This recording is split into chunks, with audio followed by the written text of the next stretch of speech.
La Universidad Autónoma del Estado de Hidalgo, su patronato universitario, a través de la División de Extensión de la Cultura, le da la más cordial bienvenida a la 10ª edición del Festival Internacional de la Imagen, FINI 2021, en su modalidad virtual. Cuerpo académico en Gestión y Desarrollo Empresarial, estatus consolidado PRODEP. Doctorado en Ciencias Económicas. Miembro del SNI, nivel candidato del CONACYT 2019-2021. Maestría en Economía Regional. Profesor investigador de tiempo completo en la Universidad Autónoma del Estado de Hidalgo.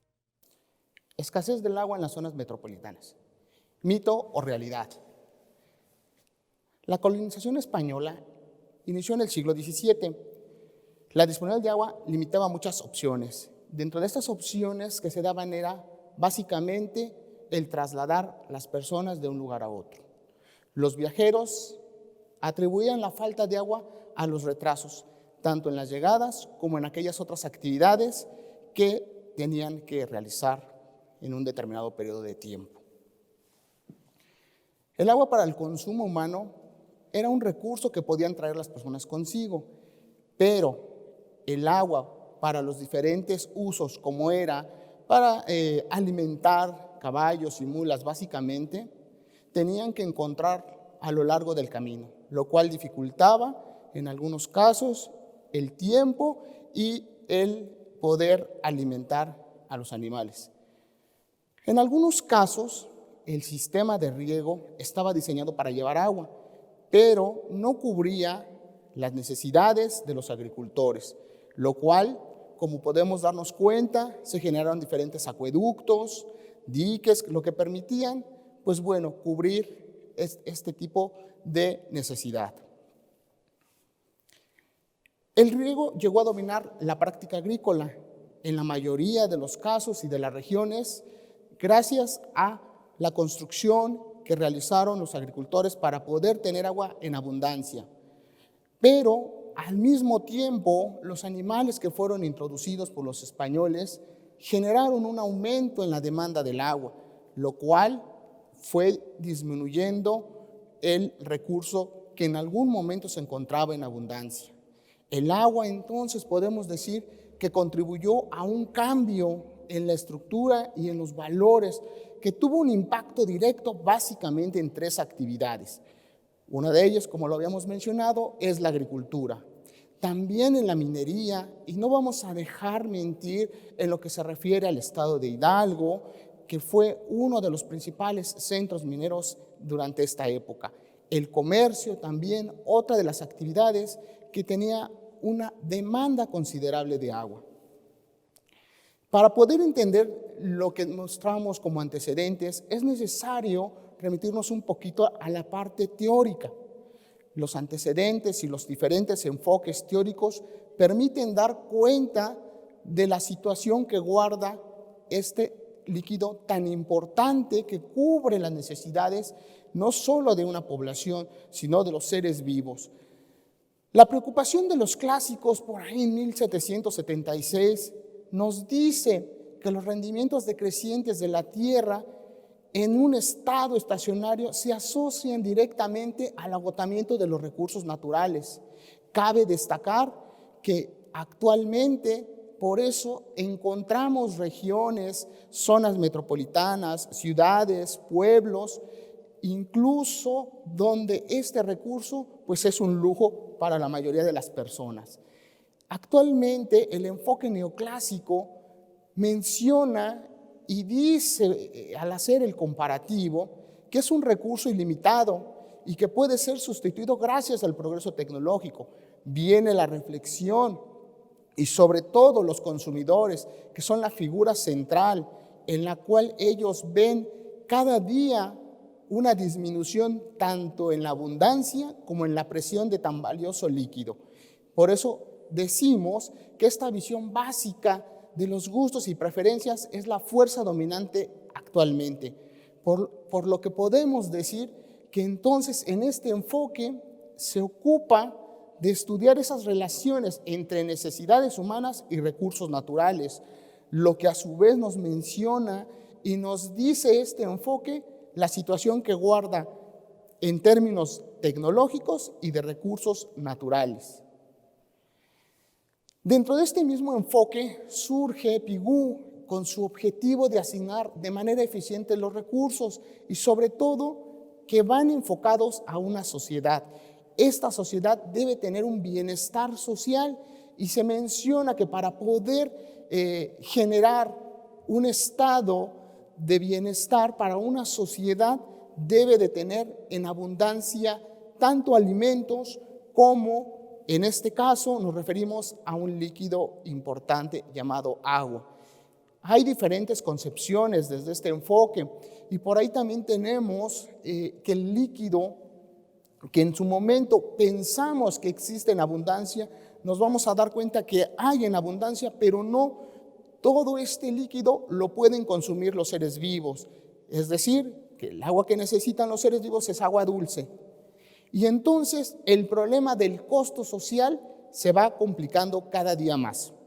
El problema de una externalidad que en su momento era una externalidad positiva por la abundancia, con el paso de los años se convierte en una externalidad negativa, tal como lo mencionamos, y además en gran medida porque este líquido ha sufrido una externalidad llamada contaminación.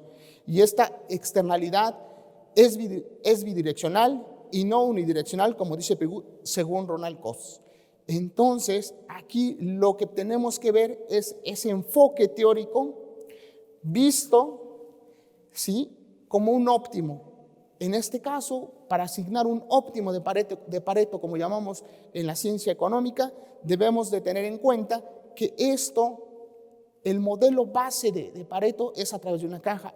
¿Cómo se traduce al ámbito natural?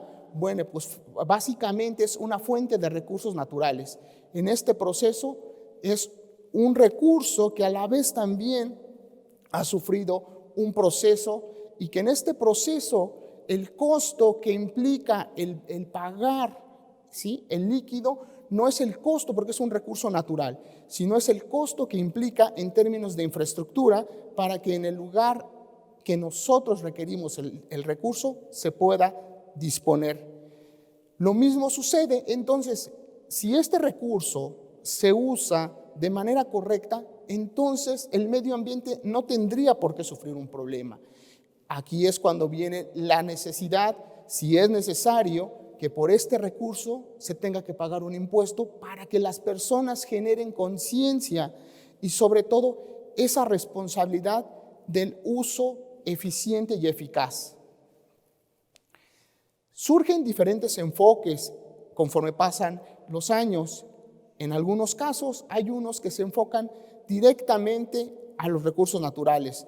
Tal es el caso del enfoque de los recursos naturales, en el cual, bueno, creo que es conocido por todos nosotros, en el cual se dividen los recursos renovables y no renovables.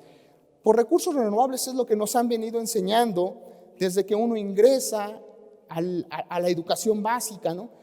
Los recursos naturales a lo largo del tiempo, pues los renovables van a ser aquellos que se van a regenerar a lo largo del tiempo, mientras los recursos no renovables son aquellos que van a tener periodos, y esos periodos de tiempo en la mayoría eran periodos largos. En los últimos años y básicamente en la última década, el periodo cada vez es de corto plazo. Y esto, pues bueno, atendiendo básicamente a las necesidades humanas que cada día demandan, ¿sí?, este precioso líquido y en el cual no se valora de acuerdo al enfoque de los recursos naturales. Aquí mismo surge la regla de Gray en 1914, en el cual se nos hace la referencia que los recursos no renovables deberían de tener una renta, es decir, se debería de pagar conforme pasa el tiempo. Esto generaría un valor. Y esta diferencia nos dice que debería de hablarse en términos de costo marginal. ¿Qué quiere decir? Que entonces el costo implicaría en términos, se debería de cobrar por cada habitante, indistintamente de la unidad de medida, se tendría que estar pagando. Entendemos por costo marginal el costo que implica ese consumo adicional. Y entonces aquí tendríamos esta regla de Gray comparada con la regla de Hotelin en 1931, en donde dice que si se establece una restricción, el recurso debería de tener un precio. Y esto generaría, pues bueno, que lo que se nos estaba diciendo con la regla de Gray, también hay una coincidencia en dos momentos de tiempo diferentes, en el cual se dice que sí debería de tener un precio y que este precio debería ser para que se pueda apoyar. Es decir, que conforme pasan los años van retomando esta idea. En los años 60 también se habla de este principal precursor en términos de ecología. Se dice que las relaciones entre los ecosistemas y los sistemas económicos tienen impactos ambientales. No obstante, podemos ver que entonces debería de tener un precio. Y aquí es cuando viene, realmente tenemos que llegar hasta ese extremo, el extremo en donde se tenga que pagar para poder apreciar tan valioso líquido. Bueno, considero que ya depende también de los valores que se tienen en casa. Considero que también cuando nos vemos en la necesidad y cuando nos vemos también en esa carencia de este recurso, es cuando realmente tanto los humanos como algunas otras situaciones llevan a valorar este recurso. ¿Y por qué nos llevan a valorarlo? Porque mientras el recurso está en abundancia, no le damos el valor que merece. Cuando empiezan a haber estos problemas en donde tanto empresas, en instituciones, llámese hospitales, empieza a verse esta problemática, entonces es cuando realmente vemos el valor que tiene. Esto que estamos haciendo de referencia en términos de enfoques teóricos es para reflexionar y darnos cuenta que el tema no es nuevo, que el tema ha sido abordado desde diferentes ópticas y perspectivas, en unos con un enfoque más hacia la parte de que tiene que haber una sanción o tiene que haber un precio para poder valorarlo. En este sentido, nosotros tenemos que ver y retomar un poquito lo que hace el desarrollo sustentable en términos de sus orígenes y de su concepto. En términos de su concepto no vamos a ver si es sostenible o sustentable. Lo que vamos a retomar básicamente es el enfoque que da a los recursos naturales. Y como todos sabemos, en este enfoque nos dice que se debe cubrir una necesidad presente sin comprometer una necesidad futura. ¿Y esto qué quiere decir? Que se garantice el recurso para generaciones futuras y en donde no se tenga que enfrentar a una problemática de escasez. Actualmente podemos hacer una reflexión, la situación que guarda el agua a nivel mundial, después de haber hecho un análisis de los principales antecedentes, de la importancia y de lo que significó, ¿sí?, en el periodo o en el siglo XVII, actualmente vamos a ver la situación que guarda en pleno siglo XXI. El agua, como lo mencionamos también en la actualidad y a nivel mundial, es un bienestar para las sociedades. Por ejemplo, tenemos que en 1998, 28 países ya tenían problemas de escasez. Las proyecciones indican que para el 2025, 56 países ya estarán en esta problemática. Si nosotros hacemos una reflexión, en lugar de ir disminuyendo esta problemática, con el paso de los años, estamos viendo que el problema de ser una externalidad positiva, pues va complicando y este problema se va generalizando a nivel mundial. Actualmente podemos hacer una reflexión y retomando esta proyección del 2025, las personas, ¿sí?, que tenían, pues vamos a decir, agua en abundancia, recuerdo a los parámetros internacionales, pues esto generará pues que no va a haber agua suficiente y entonces vamos a tener en cuenta que las personas que viven en países sin suficiente agua aumentará a 817 millones. Habría que reflexionar un poquito sobre, pues después de este periodo, de este año que está que estamos iniciando, habría que ver cuál es la situación que guarda en términos de personas que tienen esta problemática, ¿no? Hay diferentes autores que se han preocupado, tal es el caso de la obra Agua y Seguridad Nacional, en la cual se menciona que existen 1.4 millardos de kilómetros cúbicos. ¿Esto qué quiere decir? Bueno, lo que representa un 2.5% de agua dulce, como habíamos comentado, que es el agua que necesitan los seres vivos. Efectivamente, siempre se nos ha mencionado que, bueno, a nivel mundial y a nivel tanto países, sí tenemos agua, sí, pero no todo el agua es para consumo humano. También hacemos referencia que 37 millones de kilómetros cúbicos del total del agua en el planeta sirve para satisfacer necesidades humanas. Entonces, nos lleva a ver qué hay más allá en términos de qué se está haciendo en el mundo por cuidar este líquido, ¿no? También tenemos a Bandana en otra obra que nos dice las guerras del agua, y aquí es donde dice la privatización y la contaminación. Y si será un lucro efectivamente como mencionan, bueno, aquí este autor nos hace la referencia a través de dos paradigmas. El primer paradigma nos hace reflexionar sobre qué es el mercado, y el mercado vamos a analizarlo como va a ser aquel punto geográfico en donde se reúnen oferentes y demandantes para realizar esta transacción comercial. Realmente, cuando hablamos de este concepto, siempre lo asociamos a bienes y servicios que necesitan las personas para cubrir una necesidad.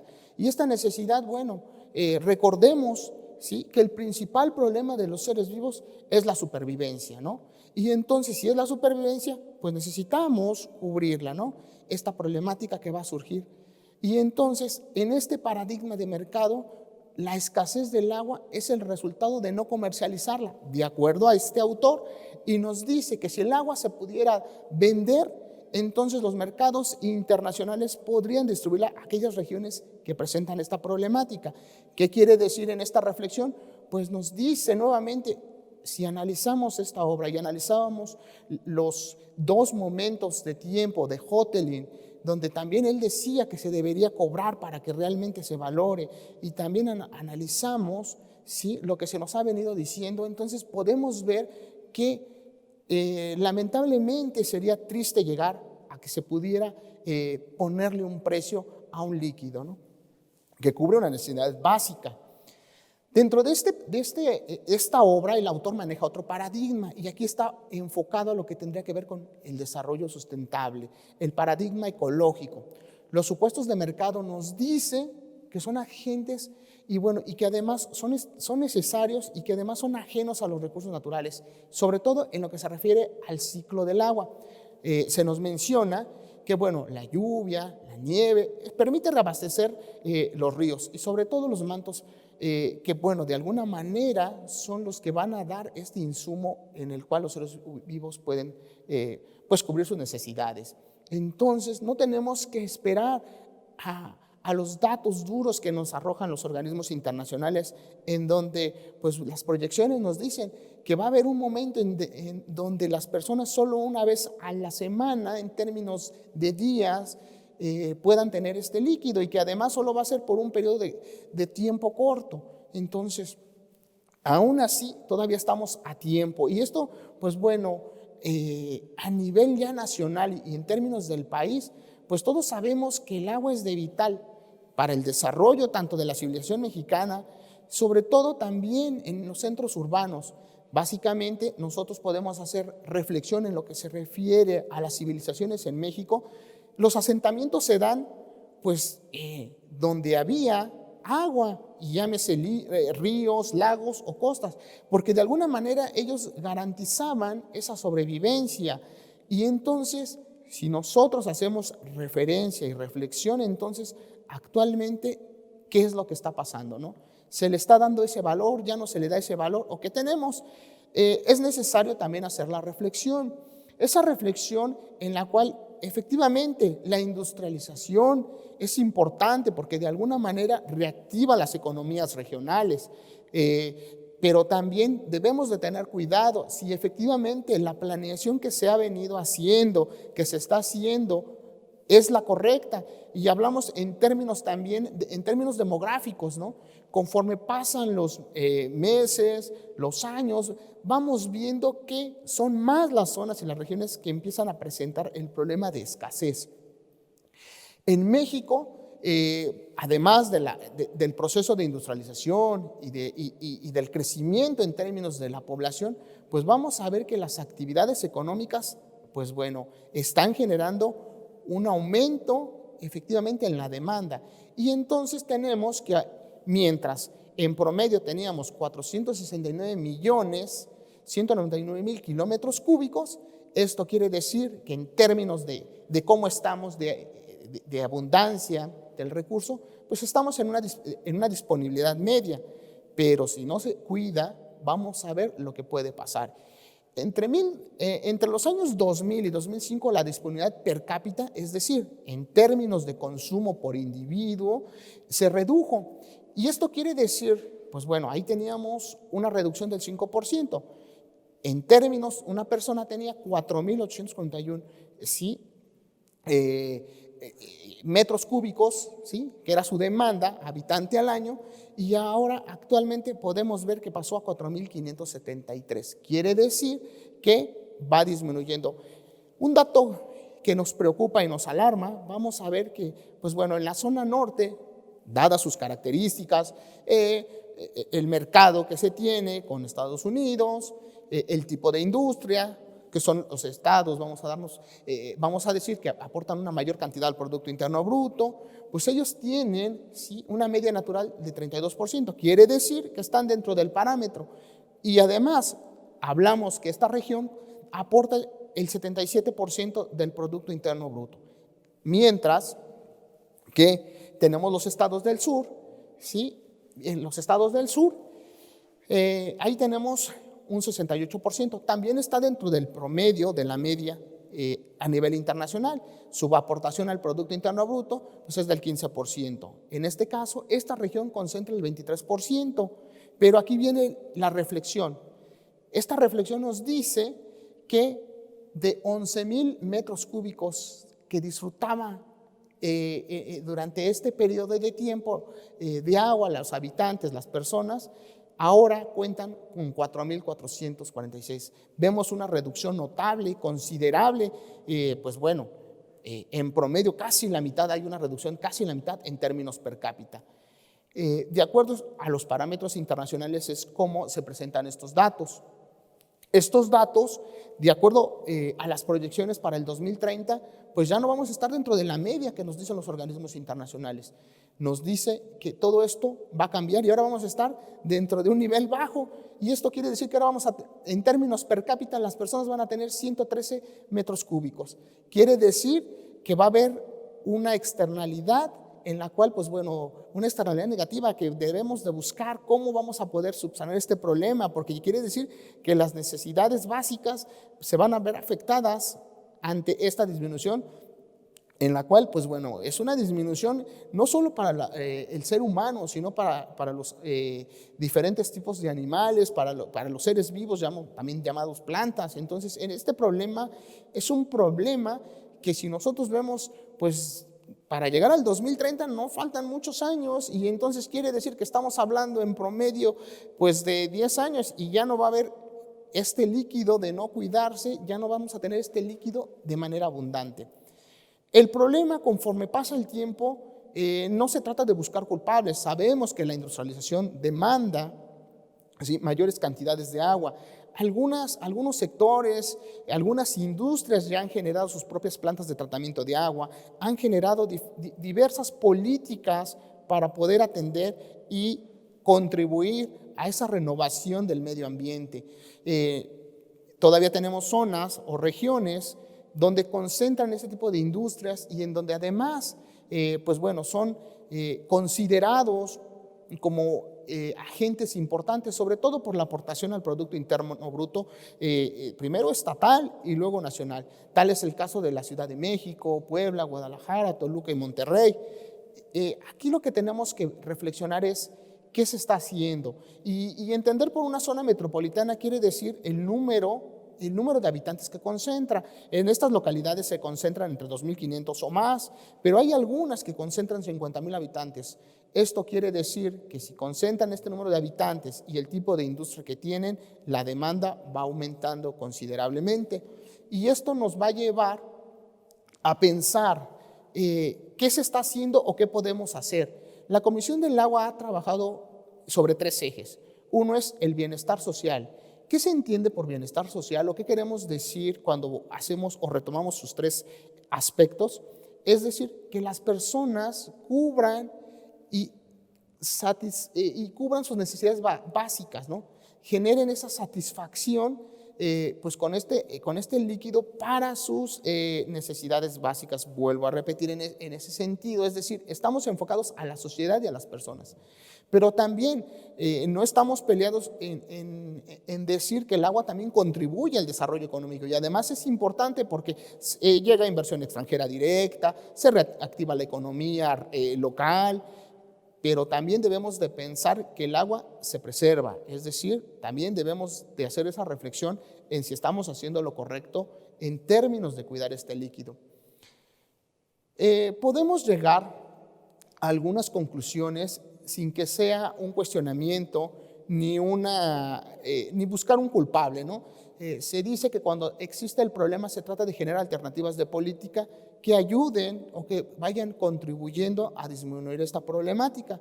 Entonces debemos de entender que, bueno, las necesidades conforme pasan los días aumentan. La población que se concentra en estas zonas metropolitanas demanda mayores cantidades de agua, las industrias.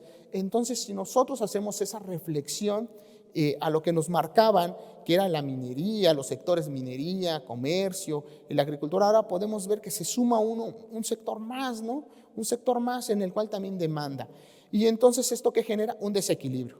Por un lado, entre la oferta y la demanda. ¿Qué quiere decir? Que lo que se ofrece no está cubriendo las necesidades.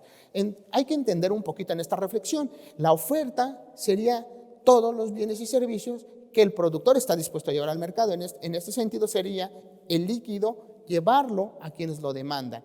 Y por otro lado, la demanda sería todos los consumidores que están dispuestos a retirar este bien o servicio del mercado. Entonces, en este caso sería todos los consumidores que necesitan este recurso. Entonces, al no haber ese equilibrio, entonces estamos en un déficit.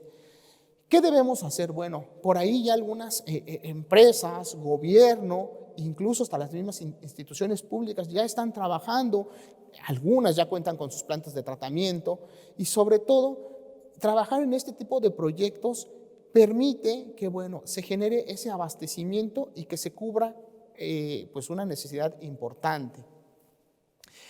También debemos de pensar y ver si lo que estamos haciendo en términos de explotación se hace de manera correcta, se hace con un uso racional.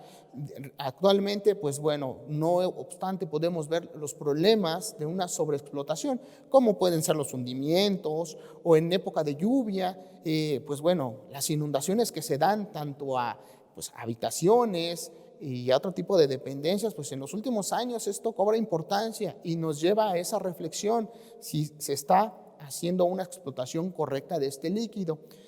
La contaminación también, otro factor. Nosotros podemos observar y reflexionar los ríos que eran de agua dulce, que se utilizaban para cubrir necesidades, pues actualmente se utilizan con otras características.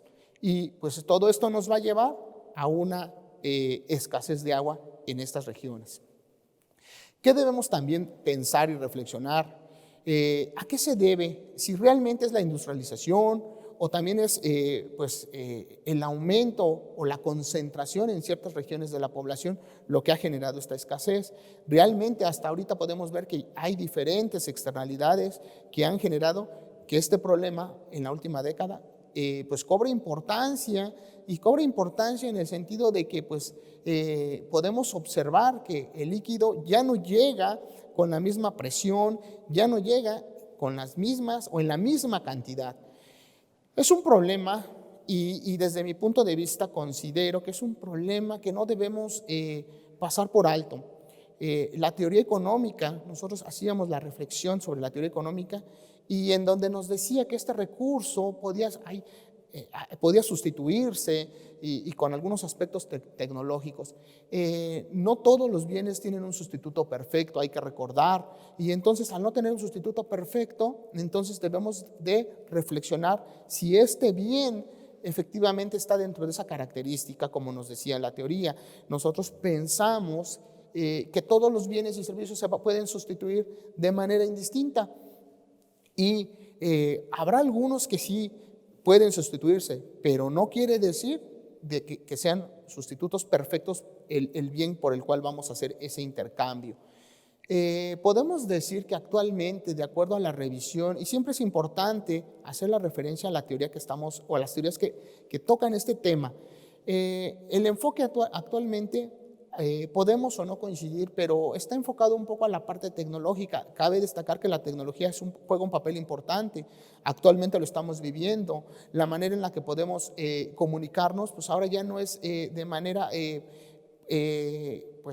lo podemos hacer a distancia, cuidándonos. Entonces juega un papel importante, nos permite llegar a un mayor número de personas, generar alternativas que, pues, para enterarnos de los modelos que se estaban aplicando, pues tenían que pasar años, ¿no? Actualmente, pues nos enteramos de los modelos que implementan otros países y ver qué está sucediendo en términos de políticas que están implementando. Garantizar el agua gratuita, hacíamos referencia que lo que nos cobran no es el líquido, lo que nos cobran es la infraestructura, que en el momento que uno dispone del líquido, lo tenemos. Entonces, aquí es donde viene esa importancia, ¿no?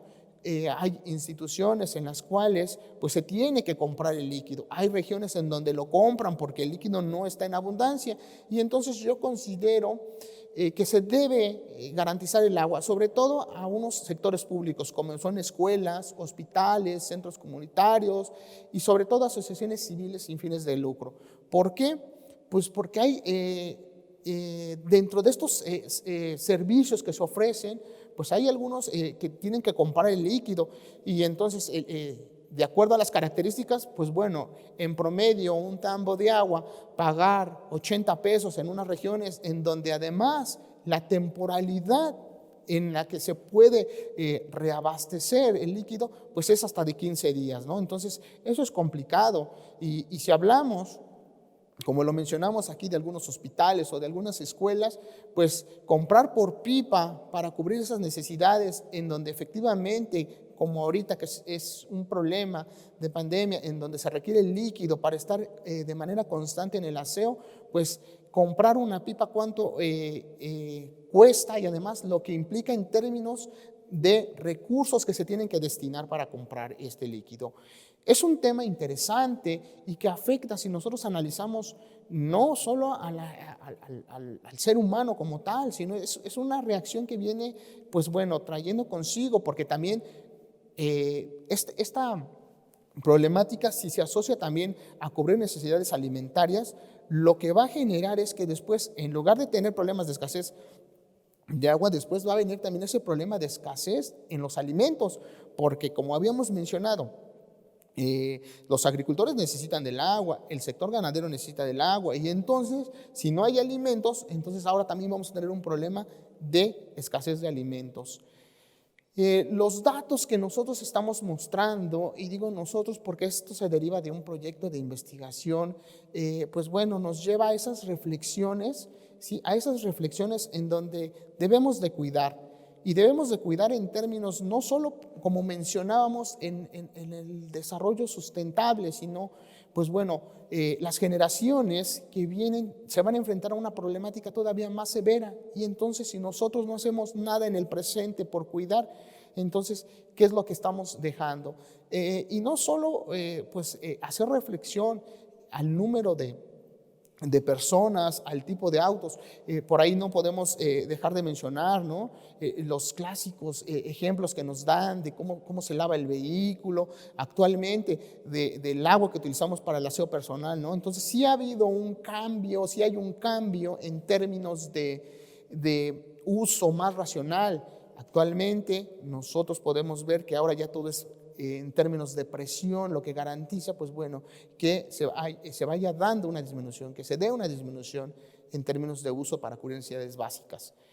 Con esto, pues bueno, vemos que algunas instituciones están preocupadas del sector público y del sector privado, pero todavía nos encontramos regiones, como mencionábamos, en donde tienen que comprar el líquido que cubre necesidades básicas o esperar, ¿no? Es interesante llegar a aquellas regiones en donde todavía están esperando la época de lluvia para poder almacenar agua para meses posteriores.